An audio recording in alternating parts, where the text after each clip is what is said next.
পাঠ করছি সানাদের লেখা গল্প তুমি আসবে বলেই। রবিবার একটা দিনই বাড়িতে সবার সাথে একসাথে বসে লাঞ্চ করতে পারে সোমক। তার উপর আজকের মাটনটা দারুণ হয়েছে। বেশ তাড়িয়ে তাড়িয়ে উপভোগ করছিল ছুটির দিনের মধ্যাহ্নভোজ। হঠাৎই 7 বছরের ভাইজির ভয়ঙ্কর আবদার বৌমার মতো এসে পড়ল খাওয়ার টেবিলে। কাকাই, তুমি আমার নাচের আন্টিকে বিয়ে করে নাও না। জোর বিষম খেতে খেতে সামলে নিল সোমক। এ মেয়ে বলে কি? দাদা, বাবা, এমনকি মাও স্থির হয়ে গেল একটুখানি সময়। বৌদি খাইয়ে দিচ্ছিল বনিকে। ধমকে সুরে বলল, তুমি চুপ করো বনি, এসব কথা ছোটদের বলতে নেই। কেন বলতে নেই? তোমরাই তো বলছো কাকাইয়ের বিয়ে হবে। কাউকেই কাকাইয়ের পছন্দ না, কি হবে? তাই আমি ভাবলাম আমার নাচের আন্টি কত সুইট, আন্টির সাথেই কাকাইয়ের বিয়ে দিয়ে দাও। দাদা গম্ভীর মুখে বলল, তাড়াতাড়ি খেয়ে নাও বনি, পাকা পাকা কথা বলো না।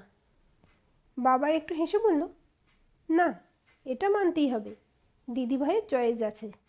তবে কি না বয়সে অনেক ছোট আর একেবারে দুস্থ, না হলে ভাবা যেত। কি বৌমা? এবারে গ্র্যাজুয়েশন ফাইনাল ইয়ার দিল বাবা, অনেক কষ্ট করে পড়াশোনা করে। মাস্টার ডিগ্রির ইচ্ছে তো আছে, জানি না পারবে কি না। বাবা কি করে? একটা ছোট লন্ড্রির দোকান। এ হে, না না, একেবারে নিডি ফ্যামিলি। আমার ছেলে তো আর প্রেমের বিয়ে করছে না।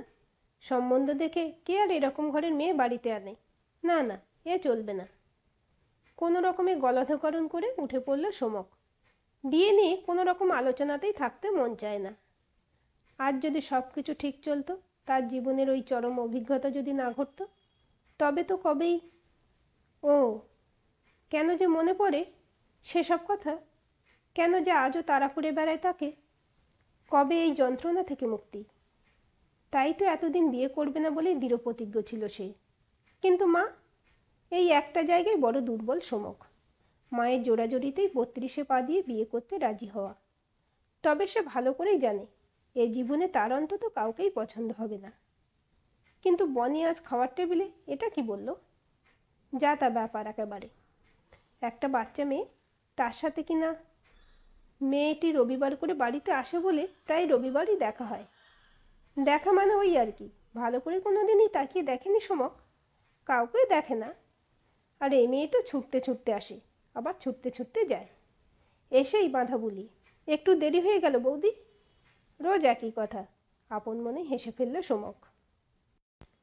বিকেলে নিজের ঘরে বসে ল্যাপটপে কাজ করছিল সোমক। দুপুর থেকে টিপ টিপ করে বৃষ্টি পড়ছে অবিশ্রান্ত। কলিং বেল বাজলো। একবার, দুবার, তিনবারের বার বাধ্য হয়েই উঠতে হলো।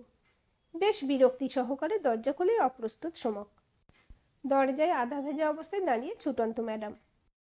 ডিপ নেভি ব্লু রঙের চুড়িদার, খোলা চুল, সামনের চুলগুলো লেপ্টে রয়েছে ভেজা গালে, কপালে ছোট্ট টিপ, হালকা লিপস্টিক। প্রায় 9 বছর পরে কোনো মেয়ের দিকে ভালো করে তাকালো সে। সোমককে দেখেও বোধহয় অভ্যাসবশতই বলল, একটু দেরি হয়ে গেল। আচমকা হেসে ফেলল সোমক। ভিতরে আসুন। মেয়েটি ভেতরে ঢুকতেই বৌদির গলা পাওয়া গেল। সরি মেঘনা, মা মেয়েতে একটু ঘুমিয়ে পড়েছিলাম। আমি ভাবছিলাম বৃষ্টি পড়ছে বলে তুমি আসবে না। না না বৌদি, এই তো পরীক্ষার সময় ছুটি নিলাম, আর ছুটি করা যায় নাকি? ওদের এসব কথার মধ্যেই সোমক নিজের ঘরে ফিরে এলো। ছুটন্ত ম্যাডামের নাম তবে মেঘনা, মুখটা ভারী মিষ্টি। কিন্তু দুপুরে বৌদি বলছিল কষ্ট করে পড়াশোনা করে। একটু মায়া হলো সোমকের। আদা দিয়ে চা খাবে ভাই? বৌদির ডাকে ল্যাপটপ থেকে চোখ সরালো সোমক। দাও, বাড়িতে আর কেউ নেই নাকি? না, তোমার বাবা মা দাদা গেছে বৃথা চেষ্টা করতে। মানে? তোমার জন্য মেয়ে দেখতে। ও, আমি তো জানি ভাই, এসব বৃথা চেষ্টা। তুমি বিয়েটাকে কাটানোর নতুন উপায় খুঁজেছ। সবাই মেয়ে দেখবে আর তুমি নাকচ করবে। দারুণ ট্যাকটিক। ধুর, তুমিও পারো। ভুল কিছু বলেছি? কিন্তু কেন বলো তো ভাই, কেন একটা বিষয় থেকে বেরোতে পারছো না?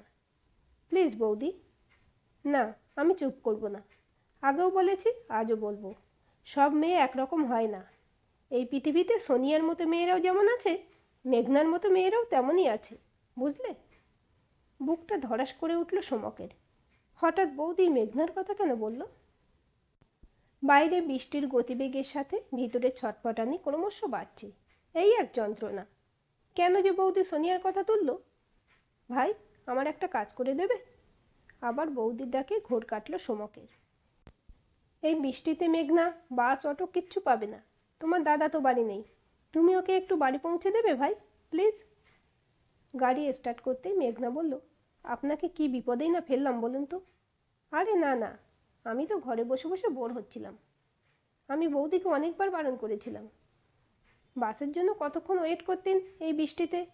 আরে না না, আমি তো হেঁটেই চলে যেতাম। কি, হেঁটে? ভবানীপুর থেকে কসবা? হ্যাঁ, আমার অভ্যাস আছে। কি বলছেন? সব সময় তো বাস ভাড়া থাকে না। ওহো, তাহলেও এই বৃষ্টিতে অসুবিধা হতো। বর্ষাকালে তো বৃষ্টি হবেই, সবসময় কে আমায় পৌঁছে দেবে? দেখুন, বাড়িতে আমি বা দাদা থাকলে বৌদি কিন্তু আপনাকে এরকম বৃষ্টিতে একা ছাড়বে না। বৌদি খুব ভালো মনের মানুষ, কিন্তু আমার সব টিউশন বাড়ি তো একরকম নয়। সবার বাড়ি গাড়িও নেই, হাঁটার অভ্যাস রাখতে হয়। অনেক টিউশন করেন? রোজ 2-3টে তো আছেই। বাব্বা, এরপরেও নিজের পড়াশোনা, কলেজ ম্যানেজ করেন? করতেই হয়। কোন স্ট্রিম আপনার? সায়েন্স। আমি ম্যাথে অনার্স। বাহ, ভালো। এমএসসি করবেন? করতেই হবে, তবে তার আগে একটা চাকরির দরকার। প্রাইভেট সেক্টরগুলোতে চেষ্টা করছি। চাকরি সামলে পড়াশোনা করতে পারবেন? হ্যাঁ, করতেই হবে। চাকরি না পেলে বড্ড প্রবলেমে পড়ে যাব। কী প্রবলেম? টিউশন তো করেনি।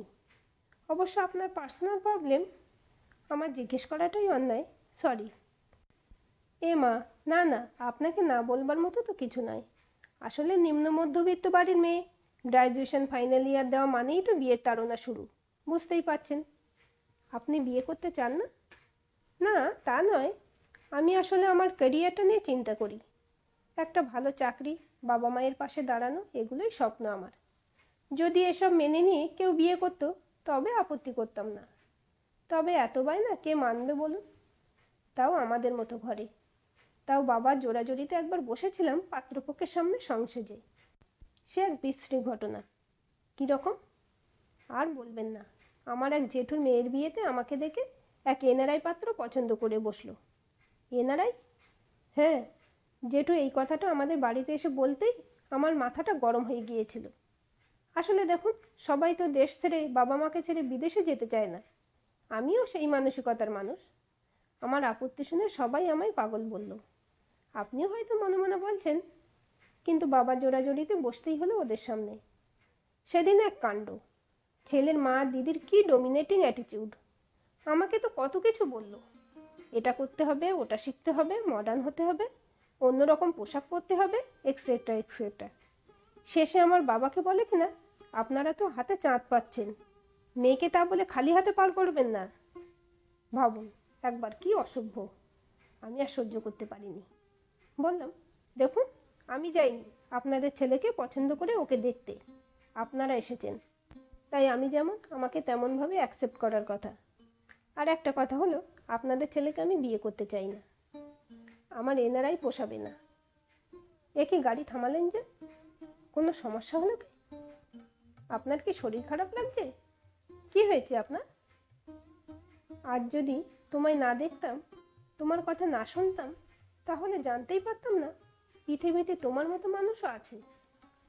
আজ তোমার কথাগুলো 9 বছর আগের একটা সন্ধ্যায় আমাকে দাঁড় করিয়ে দিয়েছে। যেখান থেকে পালিয়ে বেড়াই আমি, ঠিক সেইখানে। আমি ঠিক বুঝলাম না, তবে যদি আপনি মনে করেন আমায় সব বলতে পারেন। হ্যাঁ, পারি। তোমায় বলতে পারি। তোমারও জানা দরকার কেরিয়ার কিভাবে তৈরি করতে হয়। মানে? আমি আর তথাগত ছোটবেলার বন্ধু, দুজনেই পড়াশোনায় ভালো, তবে রেজাল্ট বরাবর আমারই বেশি ভালো হতো। আমরা দুজনেই খড়গপুর আইআইটিতে সফটওয়্যার ইঞ্জিনিয়ারিংয়ে ভর্তি হই। ওখানেই আলাপ সোনিয়ার সাথে। প্রথম দিন থেকেই ওকে আমার। একদিন ও নিজে এসে আমাকে প্রপোজ করেছিল। শুরু হলো একটা নতুন সম্পর্ক। ক্যাম্পাসিংয়ে আমি ভালো চাকরি পেয়েছি। ইঞ্জিনিয়ারিং কমপ্লিট হতে ইউএসএ যাওয়ার সুযোগ এলো। কিন্তু ওই, সবাই নিজের দেশ ছেড়ে, ফ্যামিলি ছেড়ে, মাকে ছেড়ে বিদেশে যেতে চায় না। আমিও তাদেরই দলে। সোনিয়া এটা মানতে পারল না। ওর তো তেমন কোনো সুযোগ ছিল না। ও আমার সাথেই দেশের বাইরে গিয়ে সেটেল করার স্বপ্ন দেখেছিল। তাই আমার উপর খুব রেগে গেল। আমি অনেক বোঝালাম, কিচ্ছু হলো না। একদিন সন্ধেবেলা ওদের বাড়িতে ডাকলো। ভাবলাম রাগ কমেছে। ওর পছন্দের পেস্ট্রি নিয়ে ওদের বাড়ি গেলাম। দেখলাম তথাগতও এসেছে। ভাবলাম ভালোই হলো, ও তো আমার ছোটবেলার বন্ধু, চেনে আমায়। সোনিয়াকে বোঝাতে সুবিধে হবে। কিন্তু সব কেমন অন্যরকম লাগছিল। আমারই বন্ধু, আমারই গার্লফ্রেন্ড, কেউ আমার সাথেই কথা বলছে না। এক সময় তথাগত বলল ও ইউএসএ যাচ্ছে। আমি ওকে কনগ্রাচুলেট করতেই সোনিয়া বলল, আরে আমাকেও কনগ্রাচুলেট করো, আমিও তো যাচ্ছি। তথাগতকে বিয়ে করছে এই মান্থেই। তোমায় কিন্তু বিয়েতে আসতেই হবে। একবার মনে হলো ওরা জোক করছে, কিন্তু বিয়ের কার্ডটা দেখার পর আর কোনো সন্দেহ রইল না। সোনিয়া বলল, তুমি মায়ের কোলে খোকা হয়ে থাকো সোমক। মায়ের পছন্দের কোনো লবঙ্গলতিকাকে বিয়ে করে নিও। তোমার সাথে এই দেশে তোমার ওই রাবণের গোষ্ঠীর সাথে আমি পচে মরতে পারবো না। So go to hell. Card দিয়ে দিলাম। বিয়েতে খেতে এসো কিন্তু। তথা বলল, না না, সোমক তো বরযাত্রী আসবে, তাই না সোমক? ওরা ওরা হাসছিল, নিজেদের মধ্যেই হাইফাই করছিল। আমি সহ্য করতে পারিনি, পালিয়ে এসেছিলাম। আমার আঘাত লেগেছিল সোনিয়ার চলে যাওয়ার, তবে তার থেকেও বেশি ছোটবেলার বন্ধুর বিশ্বাসঘাতকতায়, আর সব থেকে বেশি ওদের এই হাসিতে, ওদের করা অপমানে। যেন আমায় চোখে আঙুল দিয়ে দেখিয়েছিল, দেখো দেখো, তুমি পৃথিবীর সবচাইতে বোকা মানুষ। আপনি কাঁদছেন? চোখ থেকে জল বেরোলে বেরোতে দাও মেঘনা, ওটা 9 বছর পরে বেরোচ্ছে। সেদিনও আমি কাঁদতে পারিনি, তারপরেও না। অনেক দিন মনে হয়েছে যদি ভেতরের যন্ত্রণাটা চোখে জল হয়ে বেরিয়ে যায়। জানি না তোমার কাছে নিজেকে কেন এভাবে এক্সপ্রেস করতে পারলাম। এভাবে তো কোনো দিন মা বাবার কাছেও বলতে পারিনি। Thank you, most welcome. তবে একটা কথা জিজ্ঞেস করব? 100টা করো। আপনার ওদের প্রতি করুণা হয় না? কি? আমার তো হচ্ছে। আপনি অপমানের কথা বলছিলেন না? আমার তো মনে হচ্ছে সোনিয়া যা যা আপনাকে বলেছে তাতেও নিজেকেই অপমান করেছে। আর বোকামির কথা বলছেন? সব থেকে বোকা তো আপনার বন্ধু। সোনিয়া শুধু দেশ ছাড়বে বলে ওকে বেছে নিয়েছে, ভালোবেসে নয়। পরে যে বেটার অপরচুনিটির জন্য ওকে চিট করবে না, তার কি গ্যারান্টি? সব থেকে বেশি করুণা হচ্ছে আমার এই ভেবে, পরস্পরের প্রতি কী ধারণা, কী বিশ্বাস, কী শ্রদ্ধা নিয়ে ওরা সংসার শুরু করেছিল বলুন তো। জীবনে কোনোদিন পরস্পরকে রেসপেক্ট করবে? এ সম্পর্কে ভালো থাকবে? ওরম অবাক হয়ে কি দেখছেন? একটু ঠান্ডা মাথায় ভাববেন। ওরা আপনাকে নিয়ে হাসেনি, নিজেদেরকে নিয়ে হেসেছে, নিজেদের অপমান করেছে। মেঘনা, আপনি আমার থেকে বয়সে অনেক ছোট, কিন্তু স্বীকার করতে লজ্জা নেই, আপনি অনেক ম্যাচিওর্ড। আজ যা বললেন, এইভাবে যদি 9 বছর আগে ভাবতে পারতাম। না, ছুটন্ত ম্যাডাম, আসতে বড্ড দেরি করলে। ছুটন্ত ম্যাডামটা আবার কে? কেউ না, চলুন। আপনি কিন্তু এতক্ষণ আমায় তুমি করে বলছিলেন। কখন যে বলেছি নিজেও জানি না। তুমি বলেই বলুন না। Thank you. রাতে খাওয়ার টেবিলে বোমার মতো এসে পড়ল সোমকের ঘোষণা। বাবা, তোমাদের সবাইকে কিছু জানানোর ছিল। বলো। বাবা, আমার মেঘনা মানে বনির নাচের আন্টিকে ভালো লেগেছে। তোমরা যদি মনে করো আমায় বিয়ে দেবে, তাহলে ওদের বাড়ি গিয়ে কথা বলো। মেঘনা আর বাবা মা যদি রাজি থাকে তাহলে বিয়েটা হবে, নইলে এখন থাক। একটা পিন পড়লেও শব্দ হতো। সকলে এতটাই অবাক এবং স্তব্ধ। টেবিল ছেড়ে উঠতে গিয়ে থমকালো সোমক। বৌদির মুখে কি একটা চোরা হাসি খেলে গেল।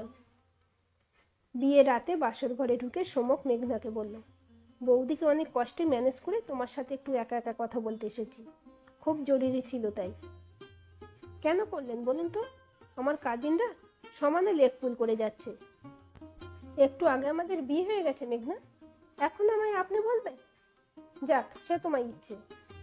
আমি শুধু এটাই জানতে চাই যে তুমি মন থেকে বিয়েটা করেছো তো? ইস, এক মাথা সিঁদুর দিয়ে এখন উনি মন জানতে এলেন। জানি আগেই জিজ্ঞেস করা উচিত ছিল। আসলে 2 বাড়ি থেকে এত তাড়াহুড়ো করলো যে। তবু তো বৌদিকে জিজ্ঞেস করতে বলেছিলাম আলাদা করে। আমি বৌদিকে জানিয়েছিলাম আমার কথা। তোমার কেরিয়ার? ওটা না বললেও চলতো। তোমার কেরিয়ার, তোমার স্বপ্ন সব কিছুতে আমার কমপ্লিট সাপোর্ট পাবে। তবে আর কি, আর কিছু নেই? একটা প্রশ্ন আছে। কি? ছুটন্ত ম্যাডামটাকে যে আসতে দেরি করলো, সে থাকতে আমায় বিয়ে করলেন কেন? ওহো, এই ছুটন্ত ম্যাডাম হলো সে, যে আসবে বলে আমার যন্ত্রণাগুলো অপেক্ষা করেছিল। সে কে? বলুন আমায়। ভালো হচ্ছে না কিন্তু, খুব খারাপ লাগছে আমার। যে ছুটতে ছুটতে প্রতি রবিবার আসতো আমাদের বাড়িতে বনিকে নাচ শেখাতে, সে? সত্যি? তোমাকে মৃত্যু বলবো কেন? আমার কিন্তু খুব রাগ হচ্ছিল তোমার উপর। এই ছাড়ো, কে দেখে ফেলবে। বয়ে গেছে, তুমি আমার বিয়ে করা বউ। ঘটক বিদায়টা দাও ভাই। হঠাৎ করে ঢুকতে গিয়ে বৌদি বেশ অপ্রস্তুত। ও বাবা, এ তো দেখছি জমে ক্ষীর। আর একটু তস হইল না ভাই তোমার? এই তবে তোমার জরুরি কথা। আজকের এই গল্পটি আপনাদের কেমন লাগলো কমেন্ট করে জানাবেন। ভালো লাগলে অবশ্যই একটা লাইক দেবেন আর চ্যানেলটি সাবস্ক্রাইব করে সাথে থাকবেন।